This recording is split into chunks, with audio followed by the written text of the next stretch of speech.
नमस्कार विद्यार्थी मित्रांनो, स्वागत आहे तुमच्या सर्वांचं ध्येयाधिकारी स्पर्धा परीक्षा मंच या आपल्या यूट्यूब चॅनलवर. मित्रांनो, आपण पोलीस भरती आणि इतर स्पर्धा परीक्षांसाठी प्रश्नोत्तरांच्या मार्फत सराव करत असतो. त्यासाठी आपण त्या परीक्षेच्या पॅटर्ननुसार सराव प्रश्न पाहत असतो. तर मित्रांनो, आज आपण मुंबई पोलीस, पुणे कारागृह तसेच पुढे होणाऱ्या पोलीस भरतीसाठी चालू घडामोडींवरील सराव प्रश्नांचा भाग पाहणार आहोत. तर मित्रांनो, या अगोदर आपण या व्हिडिओचा भाग 1 पाहिला होता. आता हा भाग दुसरा असेल. जर तुम्ही या आधीचा भाग पाहिला नसेल तर तो भाग पाहून घ्या. त्याचबरोबर या भागामध्ये जे प्रश्न घेतलेले आहेत ते सर्व प्रश्न यावर्षी पोलीस भरतीला ज्या प्रकारचे प्रश्न आले ते प्रश्न पाहूनच घेतलेले आहेत. त्यामुळे जर तुम्ही पोलीस भरतीची तयारी करत आहात आणि तुमचा पेपर अजून झालेला नाहीये, तुम्ही मुंबईसाठी किंवा पुणे कारागृहासाठी फॉर्म भरला होता, तर तुमच्यासाठी हा व्हिडिओ नक्कीच उपयोगी पडणार आहे. त्याचबरोबर पुढच्या भरतीसाठी देखील यामधील प्रश्न येऊ शकतील. त्यामुळे व्हिडिओ पूर्ण पहा आणि आवडल्यास लाईक करा आणि आपल्या मित्रांसोबत शेअर करा. तसेच यासारखे आणखी व्हिडिओ पाहून सराव करण्यासाठी आपल्या चॅनलला सबस्क्राईब करा. आता सुरुवात करूयात आजच्या व्हिडिओला. प्रश्न क्रमांक 1, लोकलेखा समितीच्या अध्यक्षपदी कोणाची नियुक्ती झाली आहे? आता मित्रांनो, चालू घडामोडींवरील प्रश्न आहे, त्यासंबंधी आधी बॅकग्राऊंड पाहूया. या समितीची सर्वात पहिल्यांदा स्थापना झाली होती 1921 ला. आता मित्रांनो, या समितीची स्थापना कोण करतं? तर लोकसभेचे अध्यक्ष करतात, लोकसभा अध्यक्ष करतात. आणि यावर्षी कोणी केले आहे? मग ओम बिर्ला यांनी केलेली आहे. तर मित्रांनो, या समितीमध्ये एकूण 22 सदस्य असतात, ज्यापैकी 15 लोकसभेतून आणि 7 राज्यसभेतून येतात. आता मित्रांनो, प्रश्न आहे की याचे अध्यक्ष कोण असतात? तर काय झालं होतं, 1967 पर्यंत जे सदस्य आहेत ते आपल्यामधून एकाचे अध्यक्ष म्हणून निवड करायचे. परंतु 1967 नंतर असा पायंडा पडलेला आहे की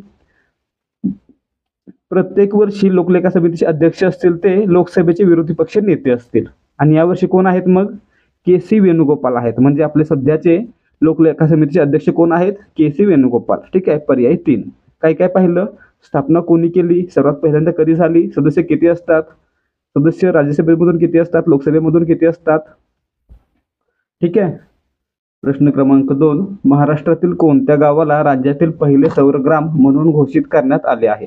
आता मित्रांनो, महाराष्ट्रातील सातारा जिल्ह्यातील माण्याची वाडी किंवा मण्याची वाडी या गावामध्ये 100% सौर ऊर्जा असणारी घर झालेली आहेत. त्यामुळे या गावाला महाराष्ट्रातील पहिलं सौरग्राम म्हणून घोषित करण्यात आलेलं आहे. पर्याय 4 आपलं उत्तर आहे. ठीक आहे. माण्याची वाडी किंवा मण्याची वाडी कोणत्या जिल्ह्यामध्ये आहे? तर सातारा जिल्ह्यामध्ये. ठीक आहे.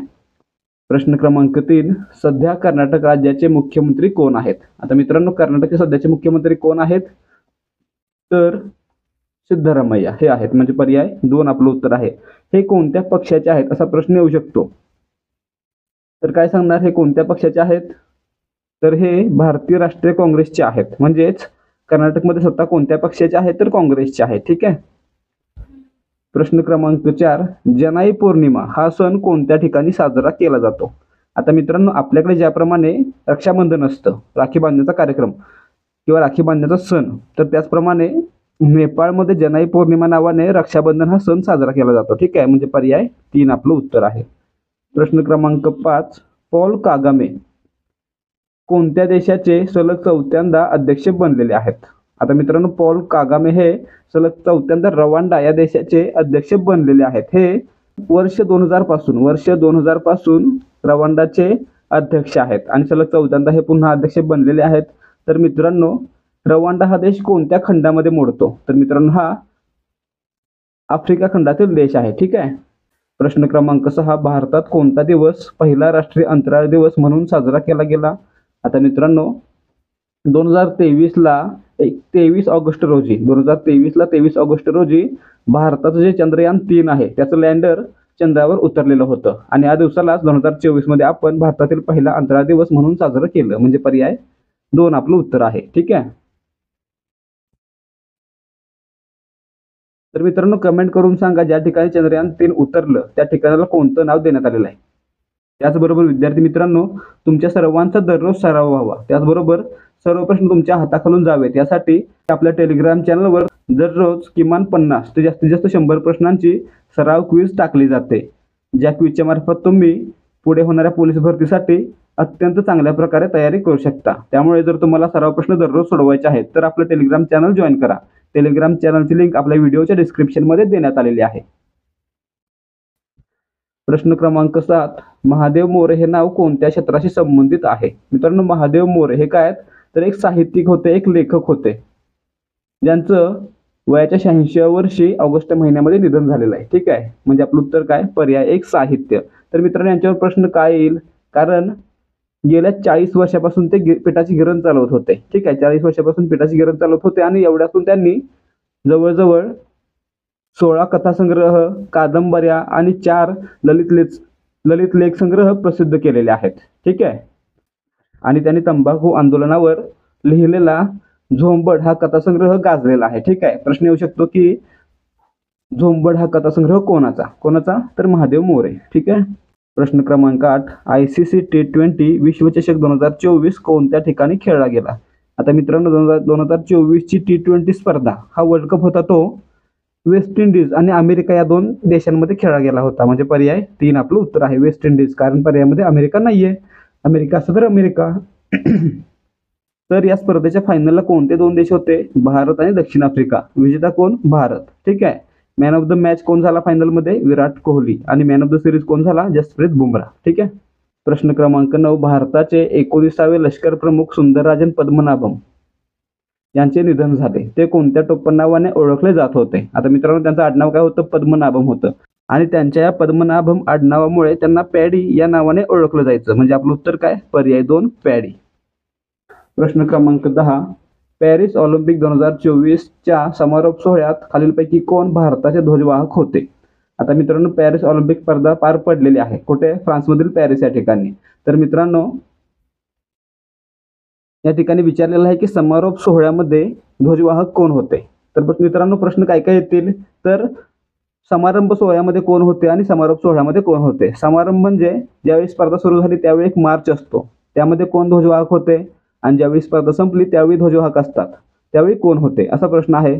मग या ठिकाणी पहा, जेव्हा सुरुवात झाली त्यावेळी PV सिंधू आणि शरद कमल हे भारताचे 2 ध्वजवाहक होते. ठीक आहे. तर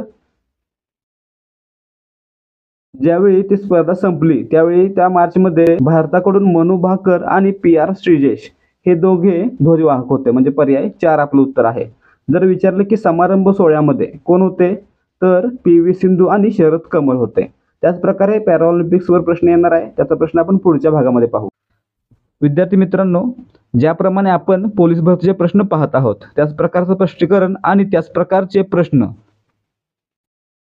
स्वतः वेळ लावून सोडवण्यासाठी आपल्याकडे एक टेस्ट सिरीज देखील आहे, ज्यामध्ये आपण फक्त 25 रुपयांमध्ये 10 प्रश्नपत्रिका तुम्हाला देत आहोत. तर मित्रांनो यामध्ये प्रत्येक प्रश्नाचं पूर्ण स्पष्टीकरण आपल्याला पाहायला मिळेल. त्याचबरोबर ज्या प्रकारे आपण या ठिकाणी सांगत आहोत, पूर्ण माहिती देत आहोत, त्याच प्रकारची माहिती आपल्या बोलीभाषेमध्ये आपण त्या प्रश्नपत्रिका सिरीजमध्ये दिलेली आहे. त्यामुळे जर तुमचा पेपर अजून झालेला नाहीये किंवा तुम्ही पुढच्या भरतीसाठी तयारी करत आहात, तर फक्त 25 रुपयांमध्ये 10 प्रश्नपत्रिका मिळवण्याची संधी आम्ही तुमच्यासाठी घेऊन आलो आहोत. यासाठी तुम्हाला काय करायचं आहे, तर डिस्क्रिप्शनमध्ये दिलेल्या लिंकवरून आम्हाला टेलिग्रामवर मेसेज करायचा आहे, आणि मेसेज केल्यानंतर तुम्हाला आमच्याकडून डेमो प्रश्नपत्रिका अगदी फ्री दिली जाईल. त्याचबरोबर जर तुम्हाला डेमो प्रश्नपत्रिका योग्य वाटली आणि याच प्रकारचे प्रश्न येतात असं वाटलं, तर तुम्ही फक्त 25 रुपयांमध्ये 10 प्रश्नपत्रिका खरेदी करू शकता. लिंक डिस्क्रिप्शनमध्ये देण्यात आलेली आहे. प्रश्न क्रमांक 11, अर्चना कामत ही भारतीय खेळाडू कोणत्या खेळाशी संबंधित आहे? मित्रांनो अर्चना कामत हिनं नुकतीच खेळामधून निवृत्ती जाहीर केली. पॅरिस ऑलिम्पिकमध्ये सहभाग घेतल्यानंतर आणि त्या ठिकाणी त्यातून बाहेर पडल्यानंतर तिनं निवृत्ती घोषित केली आणि इथून पुढे ती अर्थशास्त्राचं शिक्षण घेणार असल्याचं जाहीर केलं होतं. तर मित्रांनो ही भारताची टेबल टेनिस खेळाडू होती, जिनं पॅरिस ऑलिम्पिकमधून बाहेर पडल्यानंतर निवृत्ती घोषित केलेली आहे. म्हणजे पर्याय 3 आपलं उत्तर आहे. प्रश्न क्रमांक 12, भारताचे संरक्षण सचिव म्हणून कोणाची नियुक्ती करण्यात आली आहे? मित्रांनो भारताचे संरक्षण सचिव कोण आहेत असा प्रश्न देखील येतो. तर मित्रांनो सध्या कोण आहेत? राजेश कुमार सिंह आहेत. ठीक आहे, म्हणजे पर्याय 1 आपलं उत्तर आहे. परंतु मित्रांनो अजूनही त्यांनी कार्यभार स्वीकारलाय का? नाही स्वीकारलेला. तर त्यांच्या अगोदर अरमानी गिरीधर यांचा कार्यकाल आहे तो 31 ऑक्टोबरला पूर्ण होईल, आणि त्यानंतर 1 नोव्हेंबर पासून राजेश कुमार सिंह हे भारताचे संरक्षण सचिव म्हणून काम करतील. तरी पण सध्या कोण आहे तसा प्रश्न आला तर कोण सांगणार? राजेश कुमार सिंह, कारण यांची नियुक्ती ऑलरेडी झालेली आहे, फक्त पदभार घेतलेला नसेल. प्रश्न क्रमांक 13, भारताचे पहिले संविधान संग्रहालय कोणत्या राज्यात उघडणार आहे? मित्रांनो भारताचं पहिलं संविधान संग्रहालय आहे ते भारताच्या संविधान स्वीकारण्याच्या 75व्या वर्षानिमित्त OP जिंदाल युनिव्हर्सिटी या ठिकाणी उभारण्यात येणार आहे. आणि युनिव्हर्सिटी कुठे आहे तर हरियाणातील सोनीपत या ठिकाणी आहे. म्हणजे आपलं उत्तर काय, पर्याय 2 हरियाणा. ठीक आहे. तर मित्रांनो, हे संग्रहालय का उघडलं गेलं आहे किंवा का सुरू केलं गेलेलं आहे, कारण या ठिकाणी भारताच्या संविधान स्वीकारण्याला यावर्षी 75 वर्षे पूर्ण होणार आहेत. काय तारीख होती, 26 नोव्हेंबर 1949 ला भारतानं संविधान स्वीकारलं आणि ते लागू 26 जानेवारी 1950 ला झालं. ठीक आहे. परंतु स्वीकारण्याच्या तारखेला यावर्षी 75 वर्षे पूर्ण होत आहेत, म्हणून हे संविधान संग्रहालय हरियाणातील सोनीपत या ठिकाणी उभारण्यात येणार आहे. प्रश्न क्रमांक 14, हनुमानाची 90 फूट उंच मूर्ती स्टॅच्यू ऑफ युनियन कोणत्या देशात उभारण्यात आली आहे? मित्रांनो, स्टॅच्यू ऑफ युनियन ही मूर्ती आहे ती अमेरिकेमध्ये उभारण्यात आलेली आहे. पर्याय 1 आपलं उत्तर आहे. तर मित्रांनो, ही अमेरिकेतील सर्वात मोठ्या 3 मूर्तींपैकी एक आहे. सर्वात मोठी कोणती, तर त्यांची सर्वात मोठी मूर्ती आहे स्टॅच्यू ऑफ लिबर्टी, त्याच्यानंतर पेगासस अँड ड्रॅगन आणि त्याच्यानंतर तिसऱ्या क्रमांकावर आहे स्टॅच्यू ऑफ युनियन म्हणजे आपली हनुमानाची मूर्ती. ठीक आहे. प्रश्न क्रमांक 15, भारताने युक्रेनला आपत्कालीन मदत म्हणून 4 भीष्म क्यूब दिले आहेत, ते काय आहेत? आता मित्रांनो, भीष्म क्यूब्स म्हणजे काय असतं, तर एक बॉक्स असतो ज्याच्यामध्ये तंबू असतो आणि वैद्यकीय सामान असतं. म्हणजे याला आपण काय म्हणू शकतो, तर फिरतं रुग्णालय म्हणू शकतो. म्हणजे पर्याय 1 आपलं उत्तर आहे. प्रश्न क्रमांक 16, 17वी राष्ट्रीय ई गव्हर्नन्स परिषद कोणत्या राज्य किंवा केंद्रशासित प्रदेशात पार पडली? आता मित्रांनो, 17वी राष्ट्रीय ई गव्हर्नन्स परिषद आहे ती महाराष्ट्रामध्ये पार पडलेली आहे. पर्याय 2 आपलं उत्तर आहे. आणि ही कधी पार पडली, तर 8 आणि 9 ऑगस्ट 2024 ला पार पडली होती. ठीक आहे.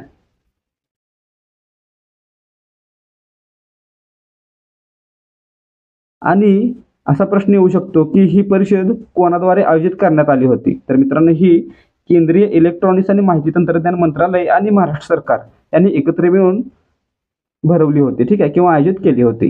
प्रश्न क्रमांक 17, कोणत्या राज्याने स्वतंत्रपणे मुख्यमंत्री बाल पौष्टिक आहार योजना सुरू केली आहे? मित्रांनो, आता ज्याप्रमाणे केंद्राची मध्यान्ह भोजन योजना आहे, त्याचप्रमाणे हिमाचल प्रदेश या राज्यानं तेथील अंगणवाडी ते 8वी पर्यंतच्या मुलांसाठी मुख्यमंत्री बाल पौष्टिक आहार योजना सुरू केलेली आहे. म्हणजे पर्याय 3 आपलं उत्तर आहे, हिमाचल प्रदेश.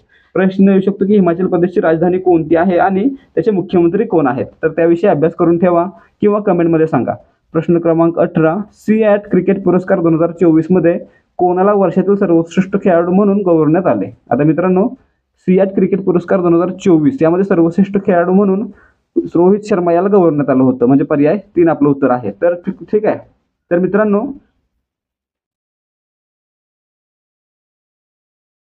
सर्वोत्कृष्ट वन डे मधील खेळाडू किंवा बॅट्समन हा पुरस्कार विराट कोहलीला मिळाला. त्याचबरोबर वन डे मधील सर्वोत्कृष्ट बॉलर हा पुरस्कार आहे तो मोहम्मद शामी याला मिळाला. तसेच टेस्टमध्ये सर्वोत्कृष्ट खेळाडू हा पुरस्कार यशस्वी जयस्वाल आणि सर्वोत्कृष्ट बॉलर हा पुरस्कार रविचंद्रन अश्विन यांना मिळालेला आहे. ठीक आहे. तसेच सर्वोत्कृष्ट महिला खेळाडू हा पुरस्कार मिळालेला आहे स्मृती मंधाना याला. भारताची सर्वोत्कृष्ट महिला बॅट्समन हा पुरस्कार स्मृती मंधाना हिला मिळालेला आहे. प्रश्न क्रमांक 19, युनिफाईड पेन्शन योजना लागू करणारे भारतातील पहिले राज्य कोणते? आता मित्रांनो, केंद्रानं 24 ऑगस्ट 2024 ला भारतामध्ये युनिफाईड पेन्शन स्कीम लागू केली. ठीक आहे. केंद्रानं कधी? 24 ऑगस्टला. आणि त्यानंतर लगेच दुसऱ्या दिवशी महाराष्ट्र सरकारनं 25 ऑगस्ट 2024 रोजी युनिफाईड पेन्शन योजना लागू केलेली आहे. म्हणजे पहिलं राज्य कोणतं बनलेलं आहे, तर महाराष्ट्र बनलेलं आहे. पर्याय 2 आपलं उत्तर आहे. प्रश्न क्रमांक 20, night frank prime global cities index 2024 मध्ये भारतातील कोणते शहर घरांच्या किमतीमध्ये पहिल्या 3 मध्ये आहे? आता मित्रांनो, नुकताच हा अहवाल प्रसिद्ध झालेला आहे, night frank prime global cities index 2023. आणि यामध्ये जगातील सर्वात महाग शहर आहे मनिला, जे की फिलिपिन्समध्ये आहे. दुसऱ्या क्रमांकावर आहे जपानमधील टोकियो आणि तिसऱ्या क्रमांकावर आहे भारतातील मुंबई. म्हणजे आपलं उत्तर काय असणार या ठिकाणी? पहिल्या 3 मध्ये कोणतं आहे, तर मुंबई आहे. पर्याय 1 आपलं उत्तर आहे. त्याचबरोबर मित्रांनो, भारतातील नवी दिल्ली हे 5व्या क्रमांकावर आणि बेंगलोर 17व्या क्रमांकावर आहे. ठीक आहे. तर मित्रांनो, आजसाठी फक्त एवढंच. आता हा प्रश्न आहे ज्यांनी पूर्ण व्हिडिओ पाहिला त्यांच्यासाठी. प्रश्न आहे सी.ॲट क्रिकेट पुरस्कार 2024 मध्ये कोणाला वर्षातील सर्वश्रेष्ठ महिला खेळाडू म्हणून गौरवण्यात आले? स्मृती मानधना, दीप्ती शर्मा, हरमनप्रीत कौर, मिताली राज. जर मित्रांनो तुम्ही व्हिडिओ व्यवस्थित पाहिला असेल आणि जर तुम्ही अगोदर अभ्यास देखील केला असेल तर तुम्हाला याचं उत्तर नक्की येईल. त्यामुळे जर तुम्हाला उत्तर येत असेल तर तुम्ही कमेंट करून सांगा.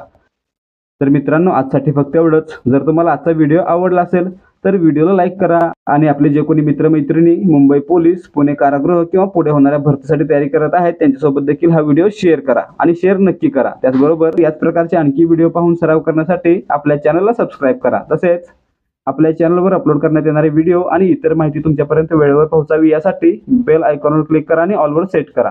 भेटूया या सिरीजच्या पुढच्या भागामध्ये. जय हिंद, जय महाराष्ट्र.